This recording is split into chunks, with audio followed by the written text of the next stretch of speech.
Hi everyone, I'm Shilpa and today we are going to talk about new empires and kingdoms. This is a chapter from class 6 NCERT textbook. The chapter deals with Samudragupta, Harshvardhana, Chalukyas and Pallavas. Before we proceed, it is significant to know what are the sources of information for all these kings and dynasties of ancient period. The answer is inscriptions, coins issued by the kings, biographies written by the court poets, etc. Let's begin with Samudragupta, the emperor of the Gupta dynasty who ruled from 335 to 380 Common Era. He was the son of Chandragupta I. His mother Kumari Devi belonged to the Lich Chavigana. Iran stone inscription states that his father selected Samudragupta as the successor because of his devotion, righteous conduct and valor. His Allahabad inscription similarly describes how Chandragupta called his son Samudragupta a noble person in front of the courtiers and appointed him to protect the earth. In Allahabad inscription or Samudragupta's Prashasti, which is written in praise of the king, Hari Sen praised the king in glowing terms, as a warrior and as a king who won victories in battle. Referring to Samudragupta, it says, whose body was most charming, being covered with the plenteous beauty of the marks of hundreds of scars caused by battle axes, arrows, spikes, long arrows and many other weapons. In the long inscription at Allahabad, the poet enumerates the people and countries conquered by Samudragupta. Hari Sen describes 4 different kinds of rulers and tells us about Samudragupta's policies towards them. First is the rulers of Aryavart. The area, as you can see in the map, which is shaded in green, here there are 9 rulers who were uprooted and their kingdoms were made a part of Samudragupta's empire. Secondly, the rulers of Dakshinapath. They surrendered to Samudragupta after being defeated and he then allowed them to rule again. Maybe because of the distance, the kingdoms of Dakshinapath were not made part of the main empire of Samudragupta. Thirdly, the inner circle of neighboring states. They brought tributes, followed the orders of Samudragupta and attended his court. And lastly, the rulers of the outlying areas. They were the ones who submitted to Samudragupta and offered daughters in marriage to maintain good relations with Gupta Empire. If we believe the eulogistic inscription from Allahabad, it would appear that Samudragupta never knew any defeat, and because of his bravery and generalship, he is called the Napoleon of India. But at the same time, we have to be very cautious about using Prashasti as the source of information, because these Prashastis were written only in praise of the ruler and the negative side or any defeat are often not mentioned in these Prashastis. The Allahabad pillar inscription suggests that Samudragupta's aim was the unification of the earth, which suggests that he may have aspired to become a Chakravartin, that is, a universal ruler. The Mathura stone inscription of Chandragupta II describes Samudragupta as an exterminator of all kings and as a person whose fame was tasted by the waters of all 4 oceans. With all these military expeditions and territorial expansion, Samudragupta ensured a well-managed administrative structure. As the Allahabad inscription states that he maintained strict administration, that is, Prachanda Shasana. Samudragupta's reign also witnessed patronage to art and literature. Samudragupta is represented on his coins playing the lute or veena. Poet Hari Sen also describes Samudragupta as a king who was learned and the best of poets. This suggests that Samudragupta must have composed some poetical works, but sadly, none of these works now survive. Moving on to another interesting fact related to Samudragupta's reign, Samudragupta was the first Gupta ruler to mint coins. These were the imitation of the coinage of the Kushana Empire, adopting its weight standard, techniques, and designs. The Guptas even adopted the name of dinara from the Kushana coinage, though the term dinara basically came from the name of the Roman coins denarius aureus. Have a look at the pictures of Samudragupta's coins. You get a variety of descriptions and depictions on Samudragupta's coins, portraying different shades of his life. The archer and battle axe coin types of Samudragupta showcase his physical power and strength, while his depiction with Veena represents a completely different aspect of his personality. We also see various titles used by Samudragupta. For example, Parakrama, that is like a tiger in strength, Apratiratha, that is great warrior, Kritanti Parashu, that is axe of death. Moving on to another aspect of Samudragupta's reign, that is religion. Samudragupta's Iran inscription records the installation of a Vishnu idol in a temple. The Nalanda and Gaya inscriptions attributed to Samudragupta mention him as a devotee of Vishnu, that is Parama Bhagavata. At the same time, he was tolerant towards Buddhism and permitted the construction of a Buddhist monastery at Bodh Gaya, commissioned by a Sri Lankan king.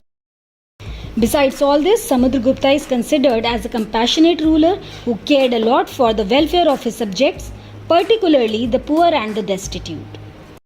Moving on to Harshvardhana. Harshvardhana ruled nearly 1400 years ago, that is, from 606 to 647 Common Era. He was the member of the Vardhana dynasty. How do we know about this ruler who was ruling so many years back? There are two main sources of information. The first source is Panbhatta's Harshacharita, which is a biography written in Sanskrit. Banbhatta was the court poet of Harshvardhana. This text gives us the genealogy of Harsha and ends with his becoming the king. The second source of information for Harshvardhana is Xuanzang, who was the Chinese traveler. Xuanzang spent a lot of time at Harsha's court and left a detailed account of what he saw at that time. Xuanzang wrote a very favorable account of Harsha, praising his justice and generosity. Harshvardhana became the king of Thanesar at the age of 16, after both his father Prabhakarvardhana and brother Rajyavardhana died. Harshvardhana is well known for his control over Kannauj. During this time, Kannauj was a very fertile and resourceful region in North India. Earlier, Harshvardhana's brother-in-law, that is sister's husband, Grahavarmana, was the ruler of Kannauj, but he was killed by the ruler of Bengal. Harsha decided to take revenge for the death of his brother-in-law. He took over the kingdom of Kannauj and then led an army against the ruler of Bengal. Harshvardhana established an empire that brought major part of North India under his control. Although he was successful in the east and conquered both Magad and Bengal, he was not as successful elsewhere. He tried to cross the river Narmada to march into the Deccan, but was stopped by a Chalukyan ruler, Pulakeshin II. Harsha was defeated by Pulakeshin II in the Battle of Narmada. Now let's move towards South India and discuss about Pallavas and Chalukyas. Around 1400 years ago, the Pallavas and Chalukyas were the most important ruling dynasties in South India. These two kingdoms frequently raided one another's land. As you can see in this map, the kingdom of the Pallavas spread from the region around their capital, Kanchipuram, to the Kaveri Delta, while that of the Chalukyas was centered around the Raichur Doab between the rivers Krishna and Tungabhadra. Let's quickly have a look at Kanchipuram and Aihole. Kanchipuram is an ancient city in Tamil Nadu.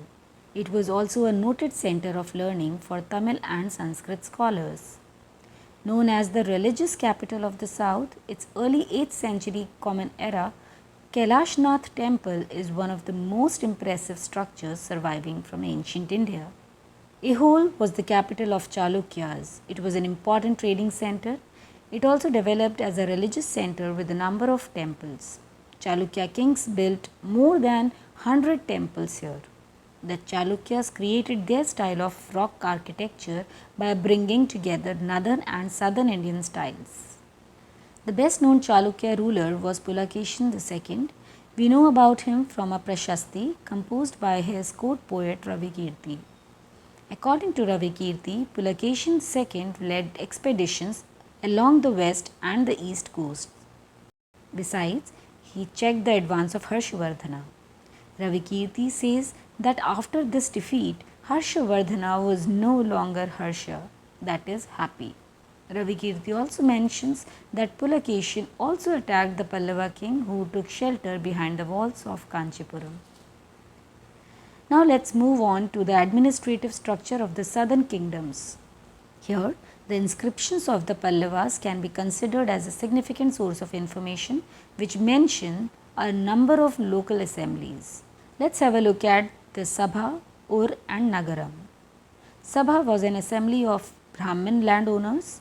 This assembly functioned through subcommittees which looked after irrigation, agricultural operations, making roads, local temples, etc.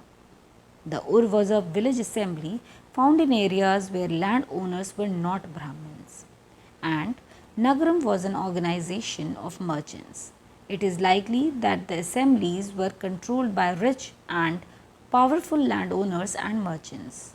And many of these local assemblies continued to function for centuries. From here, let's move to North India and get some idea or important highlights of administration under the Gupta rulers. To maintain and effectively run the vast kingdom, these rulers adopted a number of steps to win the support of men who were powerful, either economically or socially, or because of their political and military strength. For instance, some important administrative posts were now made hereditary. This means that sons succeeded fathers to these posts. For example, the poet Harisena was a Mahadandanayak or chief judicial officer like his father. Sometimes one person held many offices.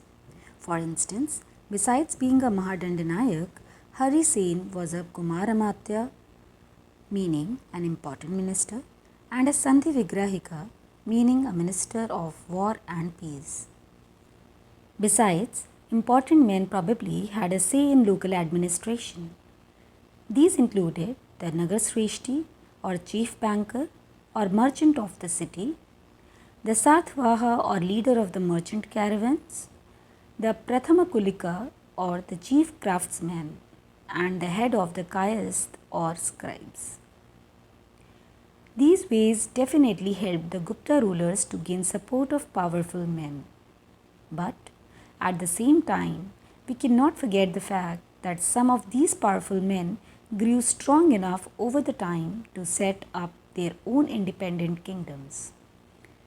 In fact, it became more frequent when the later Gupta rulers were not strong enough to keep an eye on the growing power of the nobles or governors.